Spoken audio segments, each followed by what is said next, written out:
Voilà, welkom monsieur Pierre-Frédéric Nice de la UCM, Marie-Hélène Ska de la CSC, Miranda Ulens van ABVV en Danny van Assen van Uniso.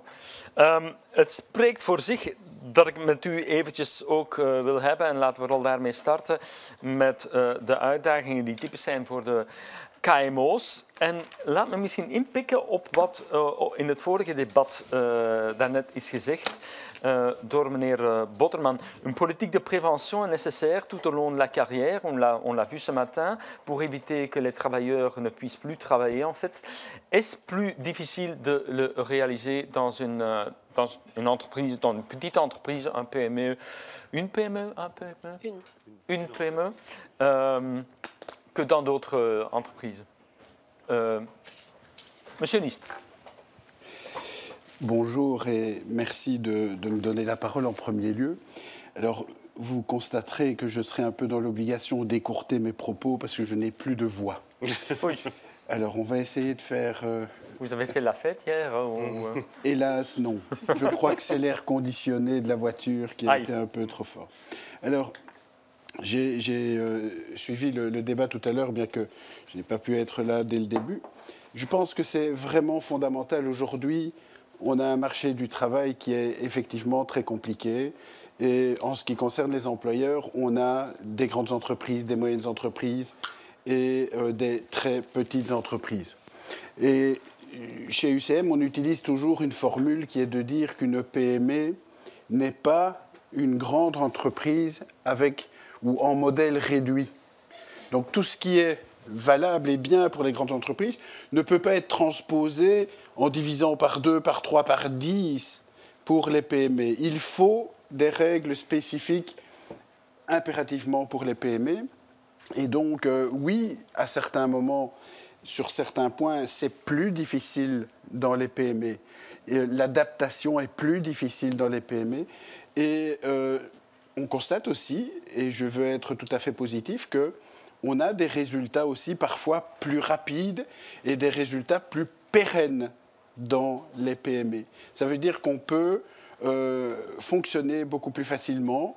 Alors, je sais que mes amis du banc syndical ne seront pas d'accord avec moi, mais je le dis souvent, nous n'avons pas besoin dans nos PME de syndicats, parce que nous avons des discussions, du moins dans la toute grande majorité des PME. Toute autre discussion, je sais bien, mais laissez-moi... Comme ma voix me porte pour le moment, autant en profiter un petit peu. Et donc, ça veut dire en fait qu'on fonctionne avec des consensus, on fonctionne avec la possibilité de se mettre autour de la table et de trouver des solutions. Et donc, oui, parfois, pour répondre de façon précise à votre question, oui, parfois, c'est plus compliqué. Il y a des règles particulières. Et je vais terminer en disant, nous souhaitons le plus souvent, même si ça choque, des exceptions PME. Des exceptions PME parce que c'est difficile dans nos petites structures, chez nos indépendants qui ont fait le pas de devenir employeurs. C'est difficile et donc nous avons besoin de règles souples, nous avons besoin de règles modernes, mais que l'on tienne vraiment compte et que l'on prenne en considération notre ADN. Je pense que ça, c'est tout à fait fondamental. Madame Ska? On va reprendre le débat là où on l'avait laissé. Nous pensons, comme ça a été dit dans le premier panel, qu'il faut prendre le problème dès le départ, donc dès le début de la carrière jusqu'au bout de la carrière. Ça veut dire que nous devons absolument sortir d'un modèle qui nous a mis dans le mur aujourd'hui. Et ce modèle qui nous a mis dans le mur, c'est des jeunes qui arrivent très tard sur le marché du travail, qu'on presse comme des citrons pendant 20 ans et qui n'ont qu'une envie, c'est de sortir le plus vite possible du marché du travail. Il nous semble que ce modèle-là, il est épuisé aujourd'hui, qu'on doit absolument sortir de ce modèle-là. Ça, c'est la première chose. C'est ce qui fait qu'aujourd'hui, nous avons plus de malades au travail que de demandeurs d'emploi. Donc, si on veut augmenter le nombre de personnes au travail, être bien dans son travail, nous devons sortir de ce modèle dans lequel on entre tard, on s'épuise et puis on veut sortir. Et c'est une responsabilité collective. Il n'y a pas de recette miracle en la matière, mais il y a à prendre en compte des évolutions aussi dans les familles, dans les modèles économiques des entreprises. Et donc c'est un point auquel nous devons être attentifs comme interlocuteurs sociaux. Il est tout à fait erroné de penser aujourd'hui que ce qui se passe en dehors du travail n'a pas d'impact sur ce qui se passe dans le travail. Aujourd'hui, nous avons des hommes, des femmes qui sont au travail et qui sont coincés entre la génération de leurs parents dont ils doivent s'occuper, la génération de leurs enfants, etc. Donc nous devons pouvoir intégrer ces dimensions-là dans nos réflexions. Deuxième élément important, et ça touche tant les PME que les grandes entreprises d'ailleurs, on remarque aujourd'hui que les travailleurs sont très attentifs à la question du sens au travail. Et donc, je ne vais pas travailler parce que je dois aller travailler, je vais travailler parce que j'y trouve mon compte, parce que j'y trouve du sens, parce que je trouve une mobilisation à me lever le matin. Et de nouveau, qu'on soit petite entreprise, grande entreprise, c'est quelque chose qui nous interpelle aussi comme interlocuteurs sociaux parce que ça choque parfois les modèles avec lesquels on a l'habitude de fonctionner. Donc, c'est une deuxième préoccupation importante pour nous.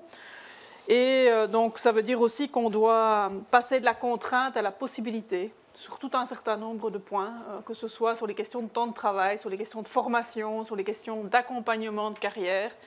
Et ça questionne beaucoup nos modes de fonctionnement comme interlocuteurs sociaux. Donc, voilà, c'est un beau défi, mais je pense que c'est un défi important sur la qualité du travail, sur le sens du travail, et sur le fait de pouvoir ramener demain plus de personnes au travail, plus de personnes qui trouvent à nouveau leur place sur le marché du travail, quel que soit leur âge, quelle que soit leur qualification, quelle que soit leur région et quel que soit dans le type d'entreprise dans lesquelles elles sont actives. Als ik daar even dan toch wat meer in detail mag gaan en u een reactie mag vragen, mevrouw Ullens, op iets dat ook voorgesteld is, dat gisteren naar voren kwam tijdens het debat met de ministers, maar ook in die ideeën die vanochtend zijn voorgesteld, is om meer mensen naar de arbeidsmarkt te brengen. Met name de idee om proefprojecten te organiseren met mensen die langdurig ziek zijn en naar de arbeidsmarkt te leiden.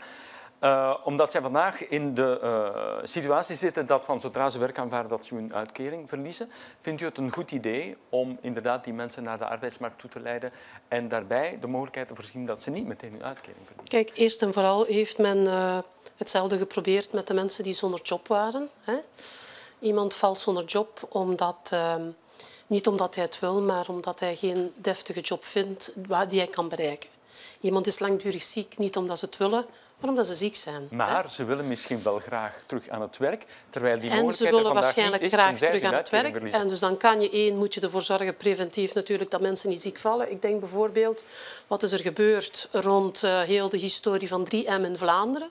Men spreekt over de omwoners, maar denk ook eens een keer aan die duizenden arbeiders die daar werken. De arbeidsinspectie die daar gefaald heeft, omdat er geen arbeidsinspecteur in heel de provincie Antwerpen is, om te controleren of de werkomstandigheden goed zijn. Hè. Dus preventie is belangrijk. Begeleiding is dan ook belangrijk. Een relatieve geleidelijke werkhervatting moet inderdaad mogelijk zijn. Wat het niet mag worden, is zoals men met de werklozen gedaan heeft. Een jacht op de werklozen is een jacht op de langdurig zieken. Iemand die ziek is, die wil maar één ding.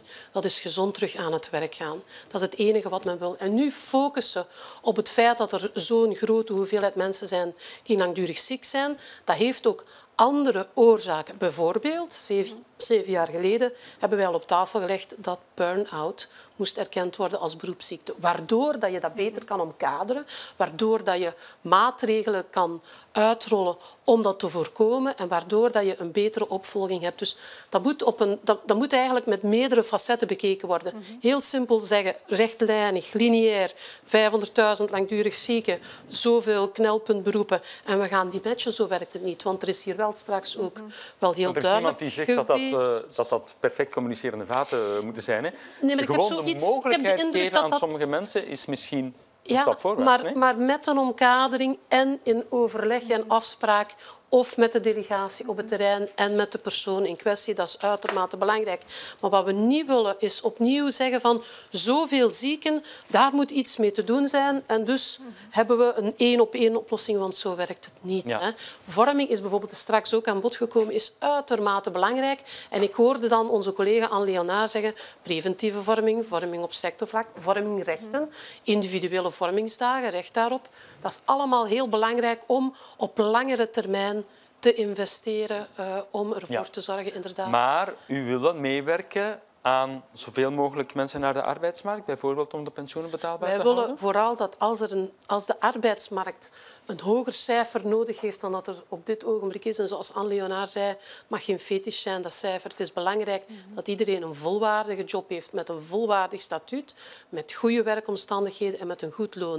En ik ga één voorbeeld gebruiken, en dat gaat nu niet specifiek, denk ik, over de KMO-wereld, maar er zijn heel veel deeltijdse werknemsters. En dat zijn heel veel vrouwen die bijvoorbeeld in de groothandel werken, in de handelssector, die deeltijdse jobs hebben waar men overuren vraagt, waar men studenten laat arbeiden, terwijl het enige is wat die dames willen, is meer uren om tot een voltijdscontract te komen. We hebben daar overleg over gehad. Er bestaat een collectieve arbeidsovereenkomst en toch blijft dat wat dode letter. En dat is jammer. Terwijl als je iemand van een deeltijdse job naar een voltijdse job leidt, meer sociale bijdrage, meer opbouw van rechten, meer koopkracht voor de mensen, problemen van penurie die afgeleid zijn enzovoort. En dus ook meer kansen voor de mensen om zich te ontwikkelen. Dus het is echt een multifacet probleem waar je op verschillende manieren kan aan werken, maar niet alleen door te focussen op één bepaalde doelgroep. Meneer Van Assen, reageert u maar. Er is ondertussen al zoveel dat u zegt dat u reageert maar waarop u wilt.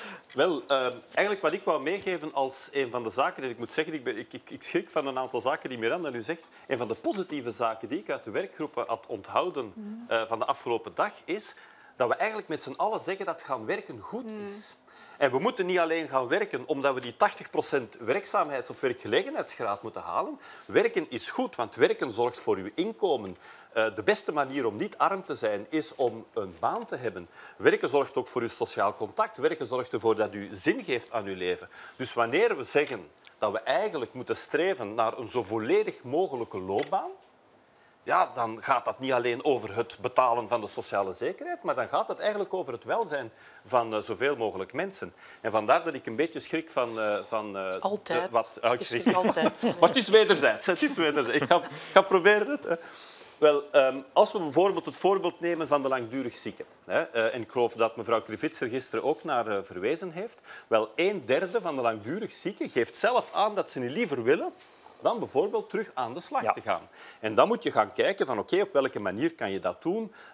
Kan dat in dezelfde functie, in hetzelfde bedrijf? En kunnen we dat dan stelselmatig doen? En heel belangrijk en voor ons zeker bespreekbaar, kan je op een of andere manier een combinatie maken tussen gaan werken en toch het behoud van geheel of gedeeltelijk die uitkering. Want als je dan gaat beginnen met werken, maar je vreest dat je je uitkering gaat verliezen, ja, dan blijf je misschien toch maar liever thuis. Dus dat zijn systemen waar we het moeten hebben. Ik ga helemaal terug naar uw eerste vraag. Zijn er dan verschillen tussen bijvoorbeeld KMO's en in andere bedrijven? Wel, als het gaat over herintegratie op de werkvloer, wel, dan zijn er binnen een KMO natuurlijk heel wat minder mogelijkheden dan in een bedrijf waar 2000 verschillende mensen werken en er dus heel veel verschillende functies zijn. Dus de kans dat je, als je een bepaalde job niet meer aan kan, dat je op diezelfde job in dat bedrijf terugkomt in een KMO, wel, als dat niet lukt, dat er dan nog een andere job is, wel, die kans is kleiner natuurlijk dan in hele grote bedrijven. En dan is het belangrijk om bijvoorbeeld tussen verschillende ondernemingen van job te kunnen veranderen. En dan hebben we meer arbeidsmobiliteit nodig. Arbeidsmobiliteit tussen bedrijven, maar vooral ook arbeidsmobiliteit tussen sectoren bijvoorbeeld. Ja. En dat is iets heel specifiek dat dan naar KMO's dat is ook. Als ik daar één ding aan mag toevoegen nog. Als we één groot probleem hebben, en de verschillende ministers van Werk hebben dat gisteren hier ook aangegeven. Het grootste probleem dat we op dit moment hebben is niet zozeer krapte op de arbeidsmarkt, nee, tekort. Er zijn enorme tekorten op dit moment op de arbeidsmarkt. Wel, opnieuw, wat is de impact dan op KMO en ook op, en het woord is al een paar keer gevallen, de werkbaarheid van werk? Wel, als je maar een beperkte equipe hebt en daar vallen mensen uit, of je kan daar mensen niet gaan op inzetten, je vindt de mensen gewoon niet meer, dat betekent dan eigenlijk dat de werkdruk op die andere mensen in dat bedrijf ook groeit. By the way, wij vertegenwoordigen zelfstandige ondernemers. Die zelfstandige is de eerste die dat dan dubbele, driedubbele en nog meer shifts gaat proberen te draaien. Met andere woorden, het is de krapte, het tekort van arbeidskrachten op dit moment dat het grootste probleem is. En daar moeten we dan kijken op alle mogelijke manieren hoe we daaraan tegemoet kunnen komen. Inderdaad zorgen dat we streven naar een zo volledig mogelijke loopbaan En dan gaan we ook kijken naar eindeloopbaan en hoe kunnen we mensen aan de slag houden. Maar evengoed, hoe kunnen we mensen die langdurig ziek zijn reïntegreren? Niet kijken naar wat ze niet meer kunnen, maar kijken naar wat ze nog wel kunnen. En velen willen dat ook. Naar de werkzoekenden en vooral ook naar de niet-actieven die zich nog niet aanbieden op de arbeidsmarkt. Maar in dat verband wil ik u heel kort, als het kan, toch nog even laten reageren dan op iets wat mevrouw Uhlens wel aanhaalde.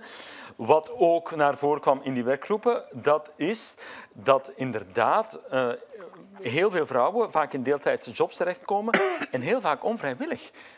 Dat zij wel willen uitbreiden naar voltijdse jobs, maar dat niet kan. Waarom is dat zo? Als leek, ik begrijp dat eigenlijk niet goed. Wel, omdat je natuurlijk, het is niet omdat je 2 halftijdse jobs hebt, dat je daar 1 voltijdse job van kan maken. Want als je die jobs allemaal nodig hebt tussen, ik zeg maar eens, een broodjeszaak, waar een grote piek is tussen 12 en 2, en waar je dus heel veel mensen nodig hebt tussen 12 en 2. Meneer Botterman gaf net het voorbeeld van de seizoensarbeid ook. Ja, je kan daar vele deeltijdse jobs hebben, maar daar kan je niet 1 voltijdse job van maken. Ja. En dus het heeft met de werkorganisatie te maken. En eigenlijk, misschien nog aan toevoegen, daar helpt dan weer de krapte op de arbeidsmarkt de werknemer. Want de mogelijkheden om van job te veranderen worden nu ook wel een pak groter. Dus de strijd tussen de werkgevers om een aantrekkelijke werkgever te zijn, wordt ook veel groter dan dat 10 jaar geleden het geval was. Madame Ska ou Madame Uhlens? Je suis contente d'entendre Dani Vanache sur un certain nombre de points, parce que je pense qu'on sort vraiment de la logique du tout ou rien, du in ou out sur le marché du travail. On sort aussi d'une logique de responsabilité individuelle. Si on est malade, c'est de sa faute, et puis voilà. Donc on approche les problèmes de manière plus large, et ça, je pense que c'est vraiment nécessaire. Un peu comme Chris Botterman l'a dit tout à l'heure, on doit innover. On doit revoir un certain nombre de choses dès le départ. Il en va du soutien à l'alternance qu'on a cantonné très souvent, dont on parle depuis 20 ans, mais qui ne progresse pas. Et pas seulement pour ceux qui n'ont pas envie d'aller à l'école, sans doute beaucoup plus largement. On doit pouvoir faire du kennisoverdracht, zoals jij straks zei. Dus meer en meer moeten we dat doen. En niet alleen aan het einde van de loopbaan, maar ook tijdens de loopbaan. In het geval van bijvoorbeeld technische wijziging. Ja, degenen die dat weten. Ik zie dat met informatica. Dikwijls en veel zijn dat de jongeren die kennisoverdracht doen ten opzichte van oudere werknemers. En ik beschouw me als, in dit geval, oudere werknemer. Je pense qu'on doit aussi avoir, et Dani l'a signalé, une nouvelle approche sur les tensions sur le marché du travail. Aujourd'hui, on voit qu'on a des tensions dans le monde de l'industrie depuis 20 ans. On dit qu'on manque d'ingénieurs, on manque de maçons depuis la nuit des temps, d'infirmières, de bras dans l'ORECA. Ce n'est pas en contraignant qu'on y arrive, on le voit bien. Ce n'est pas en payant mieux les gens, parfois oui, bien sûr, mais ça ne donne pas des bras en plus dans un certain nombre de secteurs. Mais c'est en travaillant sur le pourquoi, le sens du travail. Donc peut-être que nous, on doit aussi réfléchir à la manière d'appréhender ces questions-là pour permettre à tout un chacun d'y arriver. Et je suis aussi heureuse d'entendre aujourd'hui, parce que c'est la première fois, qu'on a besoin d'une solidarité entre entreprises et secteurs. Très souvent, quand un problème se pose, et certainement dans les PME, en cas de réintégration, ben effectivement, s'il n'y a pas de place dans la PME pour réintégrer, qu'est-ce qu'on fait? On dit aux travailleurs, tire ton plan, débrouille-toi tout seul. Non. Donc j'entends aujourd'hui qu'on dit, ben, peut-être qu'il faut aller chercher des solutions ailleurs, là où on en a besoin, là où c'est possible. Donc tous ces éléments-là me semblent être des pistes qui sont en tout cas des pistes que nous devrons explorer comme interlocuteurs sociaux à la suite de la conférence pour l'emploi pour amener à des solutions du début de la carrière jusqu'à la fin de la carrière, de ceux qui sont bien portants à ceux qui sont malades, des petites entreprises jusqu'aux grandes entreprises. Il n'y a pas de solution miracle, en tout cas nous n'y croyons pas, mais nous pensons qu'il y a un certain nombre d'ingrédients qui sont indispensables pour faire progresser les choses et les faire progresser dans le bon sens. Ja, mevrouw Uhlens? Ja? Ja, ik wou nog even tussenkomen op wat Dani zei. Hij zei, je hebt 2 halftijdse job misschien ergens anders en dan kan je de ene job en de andere.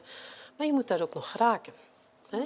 En als je dan geen vervoer hebt, of je kan je geen vervoer betalen omdat je loon te laag is, of het openbaar vervoer waar er jaren in gedesinvesteerd is, werkt niet, of je zit als sardinetjes in de bus of in de tram of op de trein, of in de trein, beter niet op de trein, in de trein alstublieft, hè, dan heb je een probleem.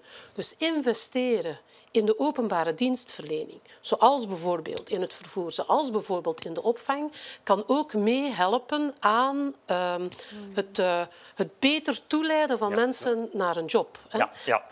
En ik wou nog even zeggen, want nu ik dan toch op de openbare sector ben, dit gaat vooral over de privésector hier. De openbare sector met kwaliteitsvolle jobs mag toch ook wel even onder de loep genomen worden. Want ik zei daar straks, er is zelfs geen arbeidsinspecteur voor de provincie Antwerpen. Dan is er toch wel een probleem van de desinvesteringen die er in werkgelegenheid in de openbare sector op gelijk welk politiek vlak geweest zijn. En dat voelen we ook. We hebben dat in de coronacrisis gevoeld. En we gaan dat nog meer voelen als er daar niet wordt geïnvesteerd. Dus dat was mijn oproep toch ook een beetje vandaag. En ik ga daarop inpikken. Als we het ook nog hebben over het toeleiden van vrouwen naar de arbeidsmarkt. Monsieur Nist, il y a des gens qui disent on devrait avoir un droit opposable sur une place en crèche en Belgique pour pouvoir amener plus de femmes vers le marché du travail. Oui, il y en a qui le disent, en effet. Et, vous n'êtes pas d'accord? Mais j'ai pas dit ça. Moi, je souhaiterais pouvoir regarder dans les yeux tous les employeurs que nous représentons et leur dire, tiens, voilà, il va falloir trouver une solution, il va falloir créer une crèche d'entreprise, il va falloir trouver des solutions concrètes, etc.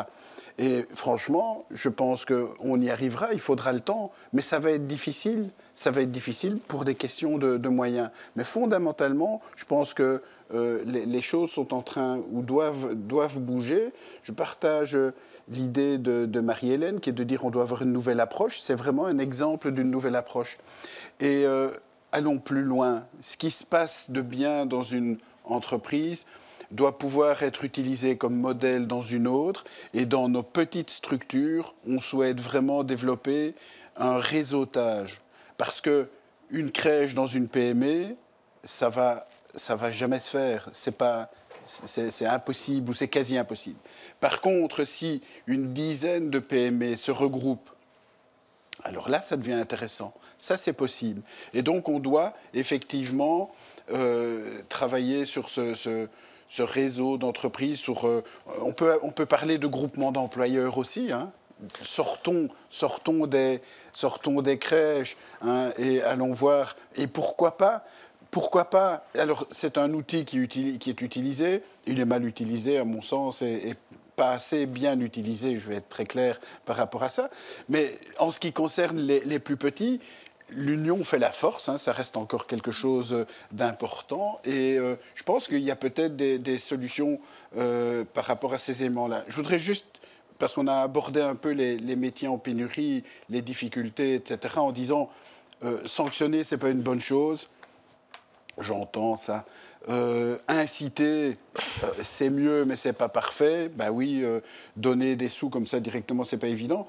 Le problème fondamental, il est double. Il est que, d'abord, c'est l'éducation. Et vous pouvez retenir ce mot à chaque intervention dans le débat. C'est l'éducation qui est vraiment fondamentale. Mais l'éducation, pour revenir à la valeur travail, l'éducation, il faudra attendre une génération, en tout cas pour une partie des employeurs dans des régions que je représente, il faudra peut-être attendre une génération pour y arriver. Or, les métiers en pénurie, c'est une solution tout de suite. Donc ça veut dire qu'il y a d'autres éléments à mettre en place véritablement et on a besoin de choses tout de suite. On ne peut pas se dire, tiens, pourquoi est-ce que ça ne fonctionne pas? Il faut qu'on trouve des alternatives. Et alors, je terminerai sur cet élément-là, ça va être peut-être un peu difficile parce que dans les solutions qui sont proposées, peut-être que temporairement, la sécurité sociale n'y trouvera pas son compte. C'est possible. Et je sais bien qu'en disant ça, je cède la parole, bien évidemment, à mes voisines, c'est évident. Mais je pense que si on veut vraiment trouver une solution par rapport à ça, il faudra sans doute arbitrer, il faudra peut-être passer par des situations Geen reacties erop. Iedereen wil erop reageren, maar meneer Van Assen was eerst. Ik was eerst. Wel, omdat ik nog op het eerste punt wil reageren, namelijk over het voorzien van kinderopvang. Ja. En dat is wel een heel belangrijke, wordt heel vaak onderschat.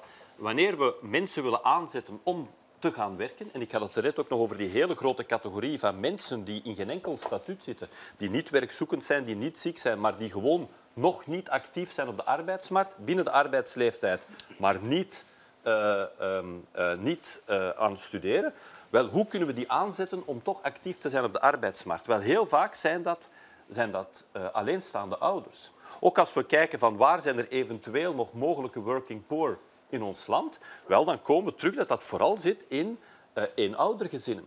En waar het vaak de kolen niet waard is om aan bijvoorbeeld een laag loon te gaan werken.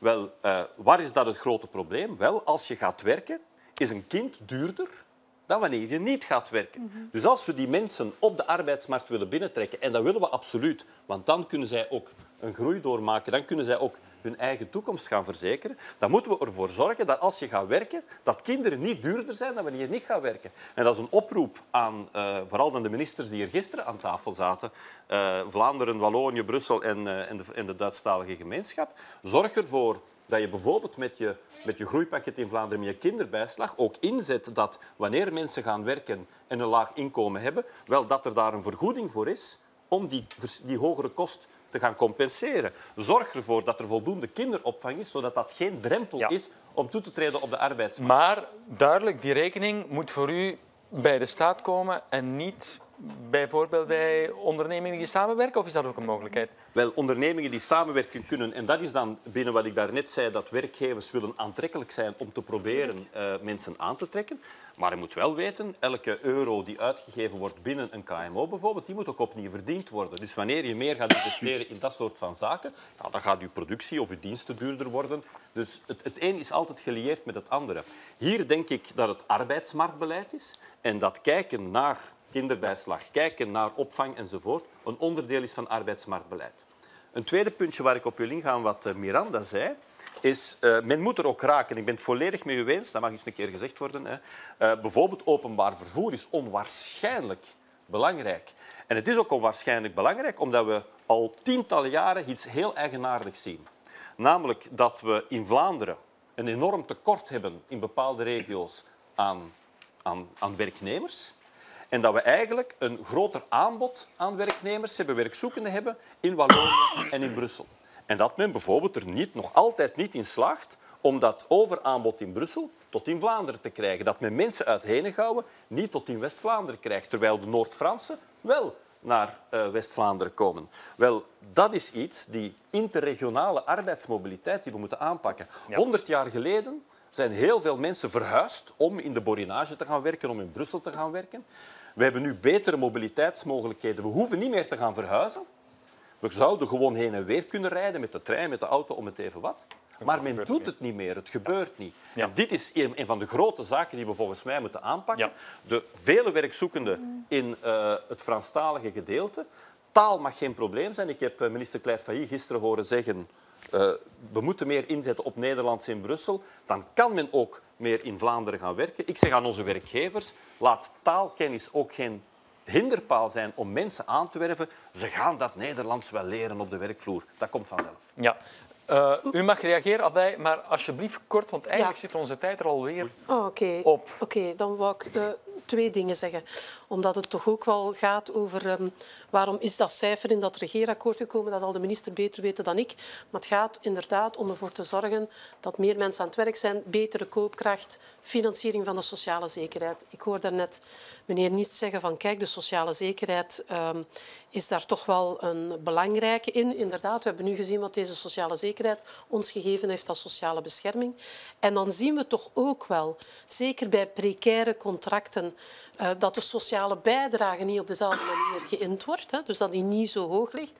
En wat zou dan bijvoorbeeld kunnen als je ziet dat... En ik heb nog een voorstel gehoord van een collega van ons eergisteren over de sociale bijdrage van de studentenjobs. Als je aan studenten ook sociale rechten laat opbouwen, als je bij het duaal leren ook sociale rechten laat opbouwen en sociale bijdrage, dan hebben ze al een stukje van hun carrière gemaakt. Ze bouwen sociale recht op, de sociale zekerheid dat wordt gespijsd en dan heb je alweer een positiever antwoord op de problemen die er zijn. 2, de uitzendkrachten. We hebben een paar jaar geleden een akkoord gemaakt om de dagcontracten met 20% te verminderen. Mijn collega Olivier Valentin heeft daar straks over gesproken.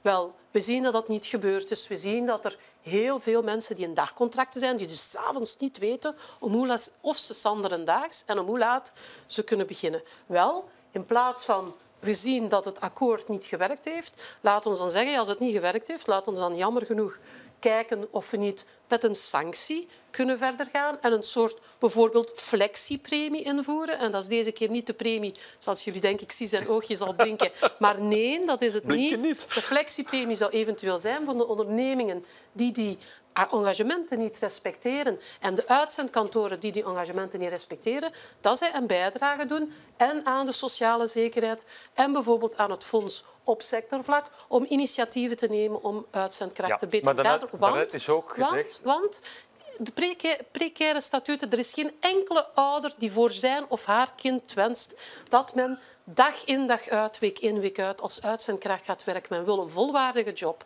van onbepaalde duur met een goed loon dat goede bescherming geeft. En dat is hetgeen wat mensen willen voor hun kinderen. Ja, maar we hebben in het vorige debat ook gehoord dat werkgevers niet altijd voor hun plezier voor dat soort van contracten kiezen. Soms kan werknemers ook niet voor hun plezier. Nee. Madame Ska, très bref, s'il vous plaît. Je pense qu'on doit apprendre de l'histoire et ne pas répéter les erreurs de l'histoire. Nous avons fait beaucoup d'erreurs dans l'histoire. Nous avons pensé qu'en diminuant linéairement les cotisations de sécurité sociale, c'était du win-win.